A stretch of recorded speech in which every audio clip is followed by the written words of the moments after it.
दोस्तों, मैं हूं शंकर अग्रवाल और आप देख रहे हैं मेरा YouTube channel learn Excel with Shankar.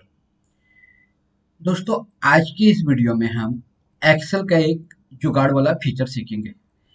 अब ये जुगाड़ वाला फीचर क्या है, इसको समझने के लिए हम आते हैं अगली शीट में। और अगली शीट में मैंने एक फॉर्मेट बना रखा है और यहीं से हम एक्सेल के इस जुगाड़ वाला फीचर जिसका नाम है गोल सीक फंक्शन, ये हमें अगर हमारे पास कुछ ऐसा रिकॉर्ड है जिस रिकॉर्ड के अंदर हमारे जो ऑप्शंस है वो कुछ अलग है। जैसे यहाँ पे मैंने एक बैंक लोन का डेटा बना रखा है कि अगर हम बैंक से 15 लाख रुपए का लोन लेते हैं और लोन 60 महीने के लिए लेते हैं, रेट ऑफ इंटरेस्ट 1.5% है, तो हमारा ईएमआई कितना आएगा।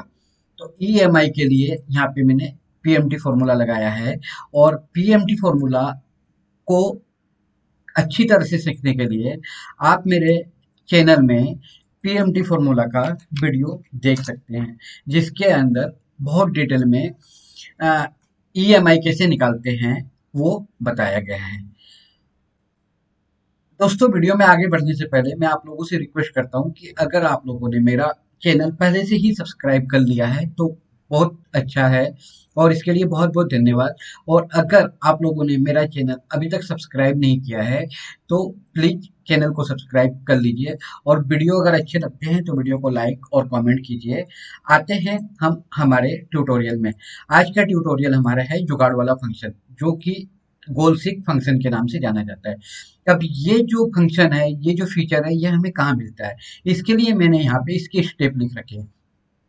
सबसे पहले हम डेटा टाइप में जाते हैं और डेटा टाइप में जाने के बाद व्हाट इफ एनालिसिस यहाँ पे है, यहाँ व्हाट इफ एनालिसिस में जाते हैं और फिर गोल सीक, यहाँ से हम गोल सीक में जाते हैं। अब गोल सीक में जैसे ही हम आते हैं तो हमारे पास एक विंडो ओपन होती है। इस विंडो का मैंने यहाँ एक स्क्रीनशॉट ले रखा है। तो ये विंडो के जो ऑप्शन है वो ऑप्शन हमारे पास तीन है: सेट सेल, टू वैल्यू और बाई चेंजिंग सेल। अब ये कैसे काम करता है, इसके पहले हम ये पीएमटी का जो यहाँ फॉर्मेट है इसके बारे में समझते हैं। ये मैंने पीएमटी का फॉर्मेट लगा रखा है, ये मैं पहले हटा देता हूँ। अगर हम बैंक से 15 लाख रुपीज लोन लेते हैं और लोन हम 60 मंथ में पूरा चुका देंगे और बैंक का रेट ऑफ इंटरेस्ट 1.5% है, तो हमारा ईएमआई कितना आएगा। इसके लिए हम पीएमटी का फॉर्मूला लगाते हैं, जिसके लिए पीएमटी का वीडियो बनाया गया है, आप वहां पे जाके देख सकते हैं। पीएमटी के बाद ब्रैकेट में पहला आर्गुमेंट रेट, हम यहाँ से रेट लेंगे, comma net period, NPER net period, जो जितने समय में हमको लोन चुकाना है वो 60 मंथ है। और प्रेजेंट वैल्यू, ये प्रेजेंट वैल्यू यहाँ से है। D3 में हमारा रेट है, D4 में नेट पीरियड है और D5 सेल में हमारा प्रेजेंट वैल्यू है। तो जो ईएमआई आता है, ये ईएमआई हर महीने का आएगा 38,090 रुपीज एंड 40 पैसे। ये ईएमआई हमको 60 मंथ तक पेड करना है।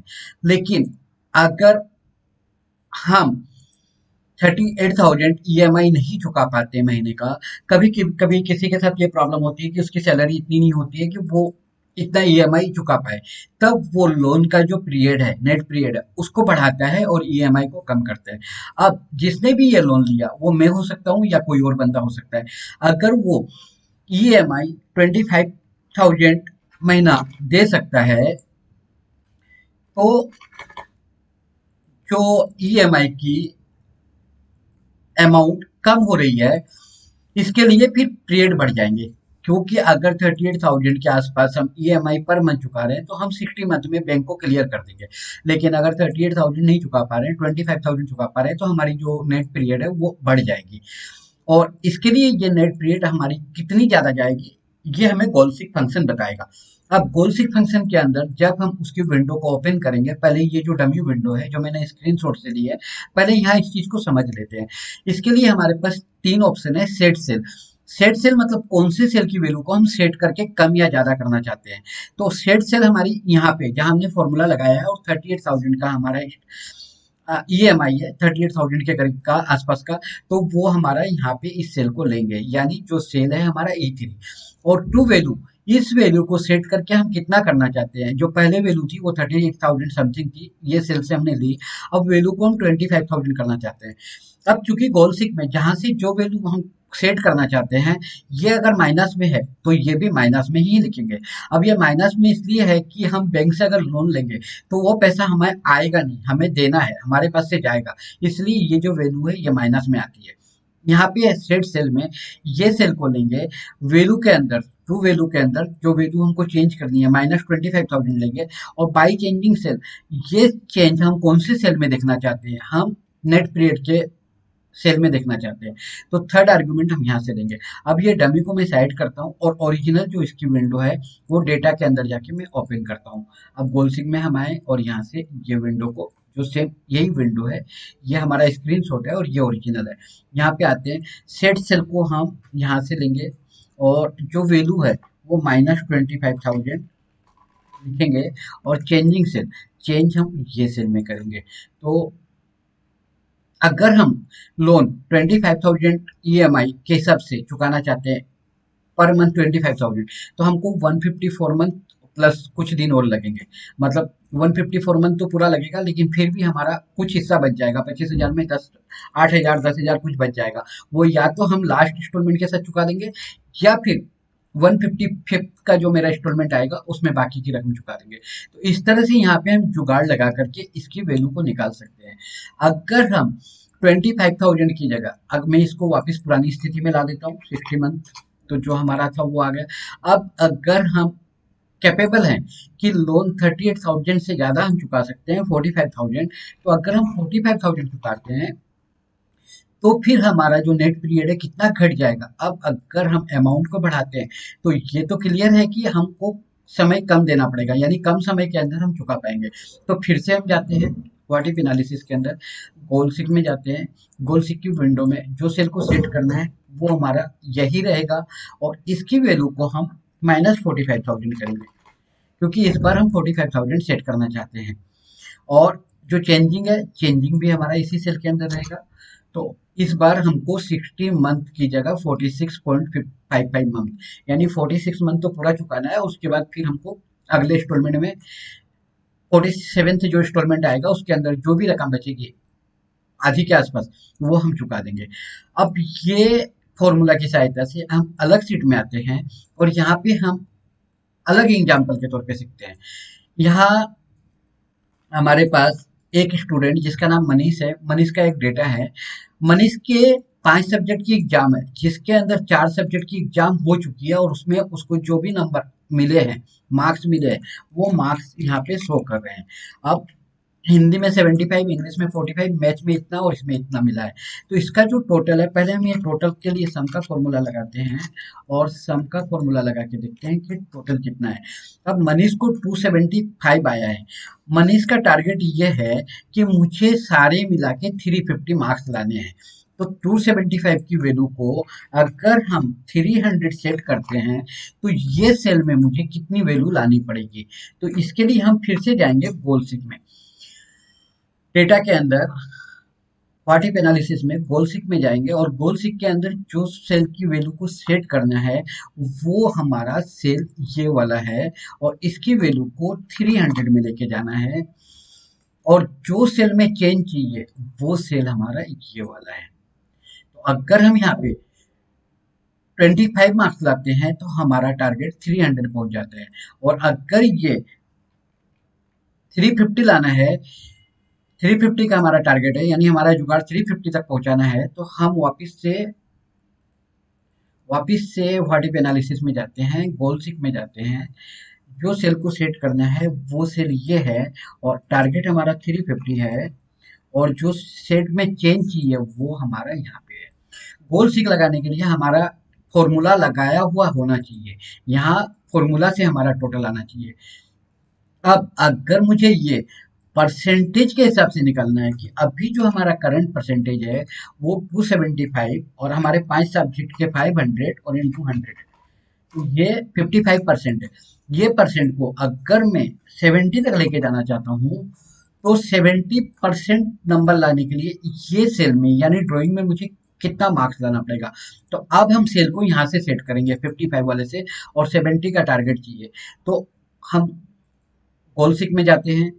जो सेल मुझे सेट करना है वो है परसेंटेज का सेल, ये वाला, और टारगेट हमारा है 70, यानी ट्रू वैल्यू 70 है, और सेट करना है ये सेल में।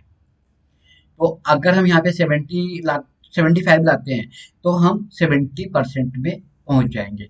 इस तरह से एक अलग सीट में फिर आते हैं एक और एग्जांपल समझने के लिए।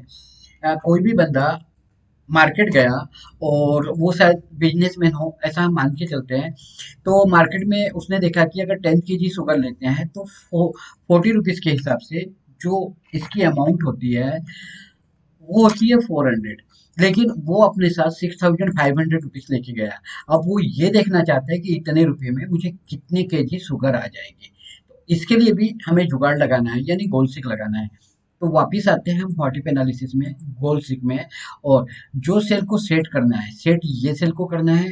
टारगेट हमारा 6500 है और चेंज करना है केजी के सेल में। तो 6500 में हमें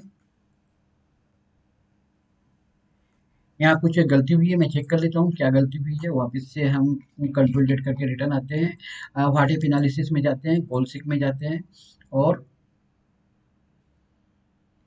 जो सेल को सेट करना है वो सेल ये है, और जो अमाउंट है वो 6500 है, और जो चेंजिंग सेल है वो ये वाला है। यहाँ मैंने फॉर्मूला लगाया है। हाँ, यहाँ मैंने फॉर्मूला सही नहीं लगाया था, क्योंकि गोल सीक फॉर्मूला के ऊपर काम करता है। मैंने यहाँ पे 10th लिखा था, मुझे ये सेल लेना है और ये सेल लेना है। ये छोटी सी गलती के चलते वो आंसर गलत आ रहा था। अब ये वापस से ठीक हो जाएगा। अब हम गोल सीक में जाते हैं। जो सेल को सेट करना है वो ये सेल है। टारगेट हमारे पास 6500 रुपीज़ है, और हमको कितने केजी शुगर आ जाएगी ये जुगाड़ बिठाना है। तो यहाँ से हमको 162.5 केजी शुगर आ जाएगी इतने पैसे में। अगर हमारे पास अमाउंट 10,000 रुपया है तो 10,000 के लिए वापिस हम सेट कर सकते हैं। अब फिर से हम जाएंगे व्हाट इफ एनालिसिस में, गोल सीक में। इस बार ये सेल को 10,000 लेके जाना है, पहले 6500 है, और हमको केजी के सेल को चेंज करना है। तो 10,000 में 250 केजी शुगर आ जाएगी। तो दोस्तों ये जो गोल सीक फॉर्मूला है एक्सेल का, बहुत ही यूजफुल फॉर्मूला है। खास करके ये बैंक, LIC वगैरह में बहुत यूज होता है। अगर हम नॉर्मल लोन लेते हैं, बैंक से लोन लेते हैं, या इस तरह का कोई जुगाड़ लगाना चाहते हैं, या इस तरह के मार्कशीट के लिए कोई जुगाड़ लगाना चाहते हैं, यहाँ मैंने 3 एग्जाम्पल बताए हैं। हम इसके बाद और भी अलग अलग एग्जाम्पल में भी इसका यूज कर सकते हैं। उम्मीद करता हूँ दोस्तों आप लोगों को ये वीडियो पसंद आया होगा। अगर वीडियो पसंद आया और चैनल को अभी तक सब्सक्राइब नहीं किया तो मैं फिर से आप लोगों से रिक्वेस्ट करता हूँ कि चैनल को जरूर से सब्सक्राइब कीजिए। मेरे चैनल में विजिट कीजिए। एक्सेल के 60+ वीडियो है मेरे चैनल में, वो सब अगर आपको अच्छे लगते हैं और समझ में आते हैं तो जरूर देखिए, और लाइक कमेंट भी कीजिए। और आप लोगों की कोई भी क्वारी है तो आप कमेंट में जरूर लिखिए। दोस्तों मिलते हैं अगले वीडियो में एक नए टॉपिक के साथ। तब तक के लिए जय हिंद, वंदे मातरम। और हाँ, इसके बाद जो नया टॉपिक है वो आएगा हमारा डेटा टेबल, जो कि गोलसिक का ही एक एडवांस रूप है। ये टॉपिक पे मैं वीडियो बनाऊंगा इसके बाद वाला। और ये एक तरह से इसको आप गोलसिक पार्ट 2 भी समझ सकते हो। वैसे तो गोलसिक का जो वीडियो है ये अपने आप में कंप्लीट वीडियो है, लेकिन इसके बाद इसका जो एडवांस रूप है वो डेटा टेबल के ऊपर है। अब ये डेटा टेबल का वीडियो बनेगा, तो ये वीडियो भी आप जरूर देखिए, और वीडियो को लाइक शेयर करते रहिए, और कोई भी आपके कमेंट वगैरह है तो आप जरूर लिखिए। तो दोस्तों मिलते हैं अगले वीडियो में, तब तक के लिए जय हिंद, वंदे मातरम।